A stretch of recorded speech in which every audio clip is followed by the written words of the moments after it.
I am a 28 years old female was named after a really obscure character from Greek mythology. My preferred nickname is taken from the end of my name. I always introduce myself with I'm my name, but you can call me nickname. None of my co-workers in the small business we work for have ever had a problem with this before, until Megan, the niece of Jeff, one of the two owners, was hired. Jeff and Dave co-own the business, but Dave does the actual day-to-day running of the business. I introduced myself and my nickname as usual, but she immediately said that Bessie, not the actual name, would be a better nickname because it comes from the beginning of my name and that she liked it better. I told her I really didn't like that nickname and wouldn't answer to it and asked her to please not call me Bessie, but she insisted that it was so much prettier and that I just needed to get used to it. For the next 2 months she tried to call me Bessie, but I completely ignored her whenever she addressed me that way. Even when I knew she really needed help with something. She would call my desk phone and say, "Hey, Bessie," I would reply, "You have the wrong number, there's no Bessie here," and hang up. She then tried to get some of the employees outside the office to start calling me Bessie, but I quickly shut that down. I usually finish my work early and help them with a lot of tedious little things that aren't part of my job description, and threatened to stop helping them unless they used my preferred nickname. Friday she decided she was going to get me to respond to Bessie no matter what. We have an open office design but are at opposite ends. She started calling out Bessie in a sing-song voiceover and over again to try and annoy me enough to respond. Other co-workers got annoyed, most telling her to stop and one Lisa telling me to just let her call me Bessie already. I refused and she kept calling out Bessie louder and louder, until Dave barged in. He'd been on a conference call with an important client and could hear her yelling from his office down the hall. He told her to be quiet and that if she called me Bessie one more time, he'd write her up and dock her pay. Later, Megan cornered me in the break room, called me in for getting her in trouble and called me Bessie again for good measure just as Dave was walking in to heat up his lunch. He gave her a stern look and said, "I warned you." Then he walked to HR to have her written up. Lisa is saying I'm the for never helping Megan and that, if I had been nicer or hadn't fought her so hard on the nickname, she probably would have given up on it a while ago, but because I made such a big deal out of it, it became a challenge. My mother is disabled due to a neurological disease. She was diagnosed in her late 30s, and I remember that she was sick and needed help. I used to really look up to her as a supermom who could overcome any obstacle. That was until my father died. My father died over 10 years ago when I was still in high school. At that time my brother and I lived with my parents. I got a job when I was in high school after he left, cleaning the house, mowing the grass, buying food with money from work, paying bills when I could, the minimum wage is low, and cooking dinner for my mom and myself almost every night. My brother was rarely at home, except to sleep or because he needed money. Over the years, my brother has been in and out of prison dozens and dozens of times for everything from drunk driving to drug possession to stealing from our mother to assault. He is currently incarcerated. No one mentions him or expects anything of him, except my mother who, in violation of a court order for her own protection that she herself asked for, sends him money and speaks to him weekly as well as sends letters. Back to my father's death, a 7-month bout with illness. Almost 2 years after my father's death, I graduated from high school and went to college out of state. I sent money to my mom when I was in college, and I distinctly remember, for example, using my scholarship I got in December to buy Christmas presents for my mom and brother, because I knew they wouldn't have anything if I won't buy. No one reciprocated, but I did not expect this. To be honest, I didn't care either until it became the norm over the next decade. That very Christmas, I was barely 18 years old, and I was collecting pennies to buy a cheap refrigerator after I returned home for the winter holidays with gifts, only to realize that there was no food in the house. My brother, in a drug-fueled rage, tore down the Christmas tree I had bought and decorated and threatened to kill himself if I didn't give him the money because no one loved him, and that would prove that I cared. It is important to note that even during this time, my mother continued to let my brother, who became a criminal, back to the house. I'll try to skip my college and graduate years, but suffice it to say that I met my current husband and spent less and less time at home. When I was at home or when my husband and I were visiting, it was like this: clean my mom's house, buy mom food, cook for mom, take care of my mom.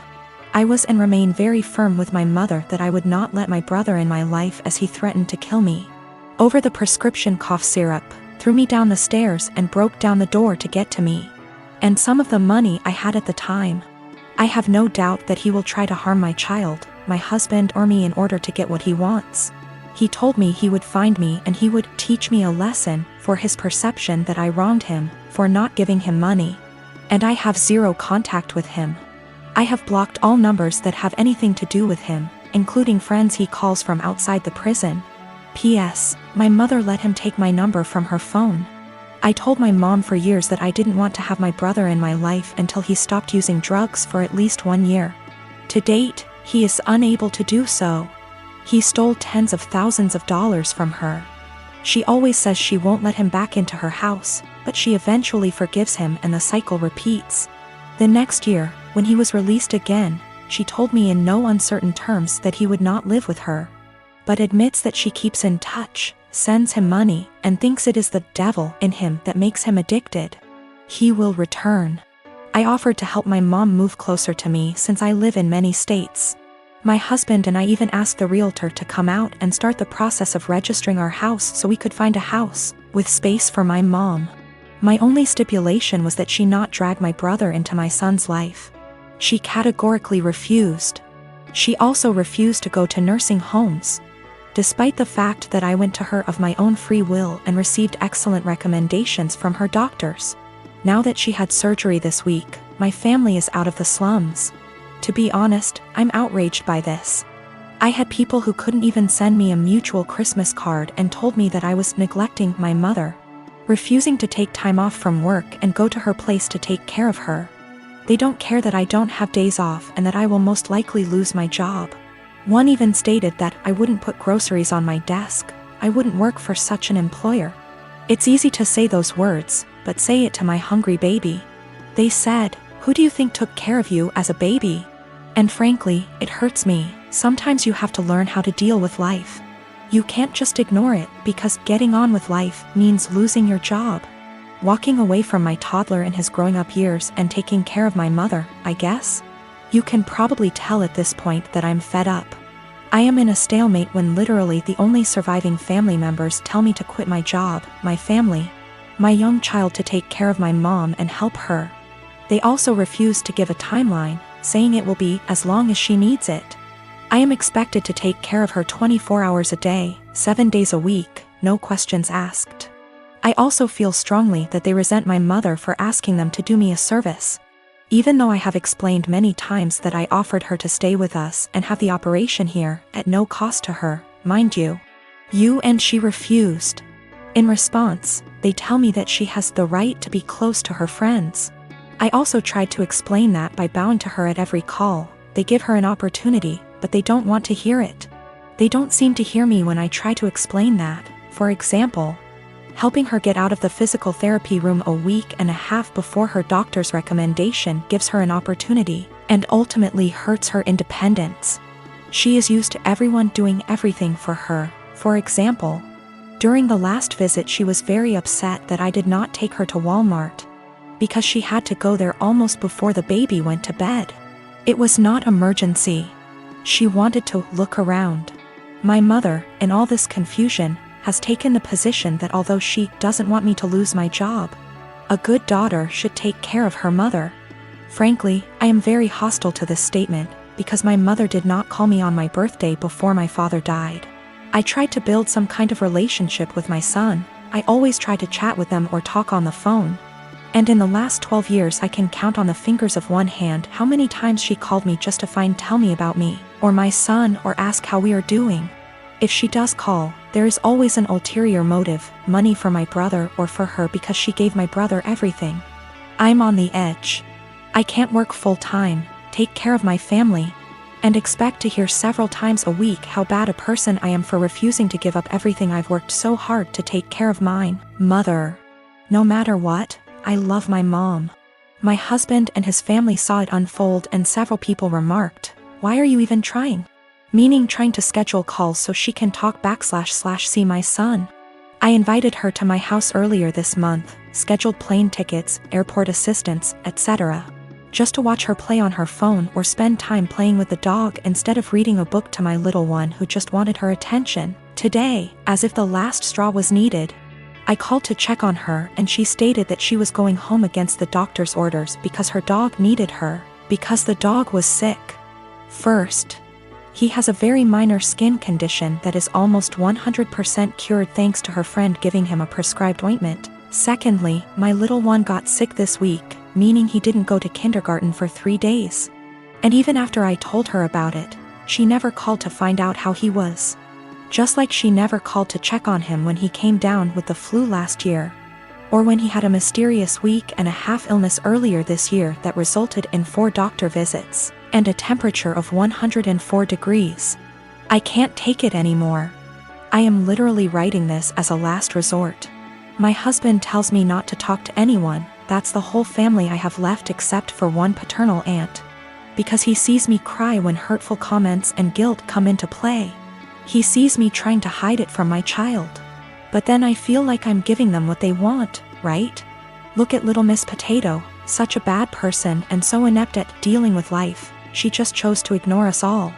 But I can't defend myself all day in front of extended family members whom I've seen for over 10 years. And in some cases over 2 decades. Nothing I say will ever be good enough. I was told in no uncertain terms that I was a terrible person because I refused to leave my husband and young child and move across the county to take care of my mother. Postscript, I am not subject to the FMLA. My employer is not large enough and there is no comparable law in my state. I have 1 day of vacation left due to my son getting sick earlier this year. My husband gets almost 3 times as many days off, so took many more days to take care of him. In general, I do not want to lose my job or look for another one. It's a good job, it's just limited to a small company. She refused to move in with me. Either my husband and I are building a mother-in-law, or we are moving to a bigger house. Any aid agency or nursing home. She hesitates about allowing housework, but contradicts herself on the matter, telling me that Susie can help her if she needs anything, or that she has friends she can call, or, more often than not, she does well and can take care of herself. She wants help, but only when she wants it and only on her own terms. She told me that she would not end her relationship with my brother. I managed to get her to agree to a consultation after my brother attacked her, stole her car and pawned all her appliances. She moved to a domestic violence shelter but declined to press charges. This happened when I was 7 months pregnant, and when I refused to drive 20+ hours in a car. I was told essentially the same thing that I am being accused of now. She justifies my brother's behavior. He hooked up with the devil, and he can't leave him. I've talked to the Adult Protective Services counselors, and it all comes down to the fact that she's an adult. She can make her own decisions. Her doctors, although they seem to agree that she may need help taking care of herself, refuse to state that she is unable to take care of herself. My mom and my mother-in-law threw me a surprise baby shower on Sunday and invited all of my family, and most of my friends who are in my hometown. It was great. I don't usually get to see everyone when I visit, so it was really nice to have them all there. My sister is also pregnant. She is 34 weeks and I am 36 weeks. My mom and I have been planning her baby shower with her that will be 2 weeks from now. At the shower, everyone kept complimenting me on how tiny I am and how good I look, and I could see my sister was getting really jealous. It was really upsetting her, so I tried to change the topic, but after the first little bit she retreated to a table in the corner, with her friend looking incredibly angry. I tried to ignore it and we started playing shower games. Later, her friend asked if any of us knew where she was since she hadn't seen her in a while. Everyone was extremely worried because she wasn't answering her phone, and we thought she could have gone into labor or fallen or something terrible. The shower was in a party room at an arena, so it's a huge building, and everyone there, 70 of us, began searching the entire place up and down looking for her. Many people got into their cars to drive around the area and the different routes to the hospital to see if they saw her car. We also called her husband to see if he had heard from her, and he left work to help look. My other sister found her sulking inside a Timmy's. She refused to come back to the shower because she was upset that she wasn't getting any attention and everyone was fawning over me. It took a while for everyone who left to get back, and while we tried to carry on with the shower, the whole mood was soured and it was really awkward. I'm so upset with her now. I suspect once the baby comes I won't go down to my hometown as much, and I won't get to see many of those people as often as I did before. So that was my last chance to get together with everyone before the baby. It's not even the first time she's done something like this. At my wedding she complained to anyone who was willing to listen about how my husband is very touchy-feely with me. And now whenever he touches me in any way in front of her she'll grumble and roll her eyes like she is upset that he is attracted to me, or something. He dropped me off at the shower, and when we were talking to friends he was standing behind me holding my belly, and she said, "That's disgusting," and made a gagging noise. She also won't show up to something unless someone has called her to ask where she is and tell her we're waiting for her. It's a little game that she likes to play. I don't know what her problem is, but I'm so sick of it. She hasn't spoken to me since the incident and won't return my calls or texts, but I think she owes me an apology. If she can't apologize, I don't think I want to continue to plan and pay for her baby shower. Is that fair? My mom and my aunt think I just need to try to move past it because that's just how she is. My husband feels differently, and he thinks I should stop doing anything for her because she continuously disrespects us and our marriage. I met my friend Chuck about 1.5 years ago. We were both part of an online local group for single parents and eventually met offline with other group parents. I have known Britt since high school. Chuck's wife died of childbirth complications the day their daughter was born, more than 2 years ago. Britt is a few months out of a 9-year relationship. Both of them have expressed wanting to meet other people. And I thought they'd be good for each other because of common interests, and we all have kids of similar ages. 2 days before Christmas, Chuck and Britt went out on their first date. I kept Chuck's daughter at my house so the two could have some more time together without him having to worry about the baby. The plan was for her to spend the night. She's done it before and gets along great with my 3-year-old girl. But Chuck knocked on my door at 11 p.m. to get his daughter. He barely said a word to me, and I could tell he had been crying, but he wouldn't tell me what was wrong. The next day, I asked Britt what happened. She said that they had dinner and a couple drinks. Things were going excellent.